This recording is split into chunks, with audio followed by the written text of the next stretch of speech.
The Five Boons of Life by Mark Twain. In the morning of life came a good fairy with her basket and said, "Here are gifts. Take one, leave the others. And be wary, choose wisely. Oh, choose wisely, for only one of them is valuable." The gifts were five: fame, love, riches, pleasure, death. The youth said eagerly, "There is no need to consider," and he chose pleasure. He went out into the world and sought out the pleasures that youth delights in, but each in its turn was short-lived and disappointing, vain and empty, and each, departing, mocked him. In the end he said, "These years I have wasted. If I could but choose again, I would choose wisely." The fairy appeared and said, "Four of the gifts remain.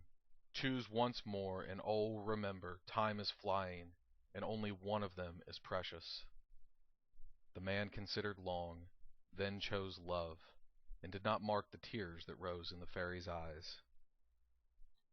After many, many years, the man sat by a coffin in an empty home, and he communed with himself, saying, "One by one they have gone away and left me, and now she lies here, the dearest and the last.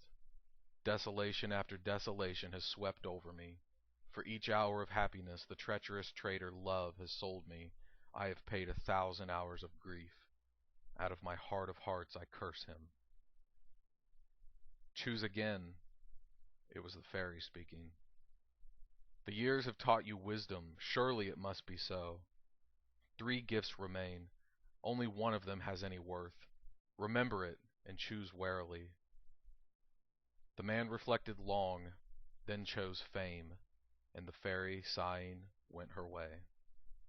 Years went by, and she came again, and stood behind the man where he sat solitary in the fading day, thinking, and she knew his thought. "My name filled the world, and its praises were on every tongue, and it seemed well with me for a little while. How little a while it was! Then came envy, then detraction, then calumny, then hate, then persecution, then derision, which is the beginning of the end, and last of all came pity, which is the funeral of fame. Oh, the bitterness and misery of renown! Target for mud in its prime, for contempt and compassion in its decay."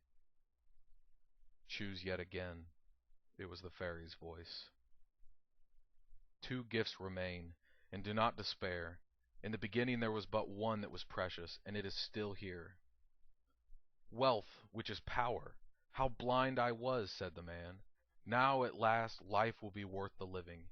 I will spend, squander, dazzle. These mockers and despisers will crawl in the dirt before me, and I will feed my hungry heart with their envy.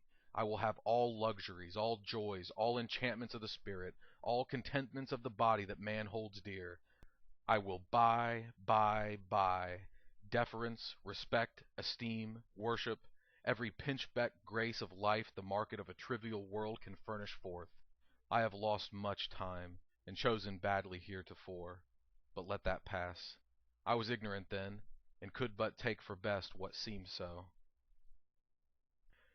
3 short years went by, and a day came when the man sat shivering in a mean garret, and he was gaunt and wan and hollow-eyed and clothed in rags, and he was gnawing a dry crust and mumbling, "Curse all the world's gifts, for mockeries and gilded lies, and miscalled every one.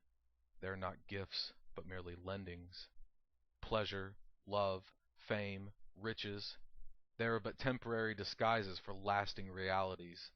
Pain, grief, shame, and poverty." The fairy said true. In all her store there was but one gift which was precious, only one that was not valueless.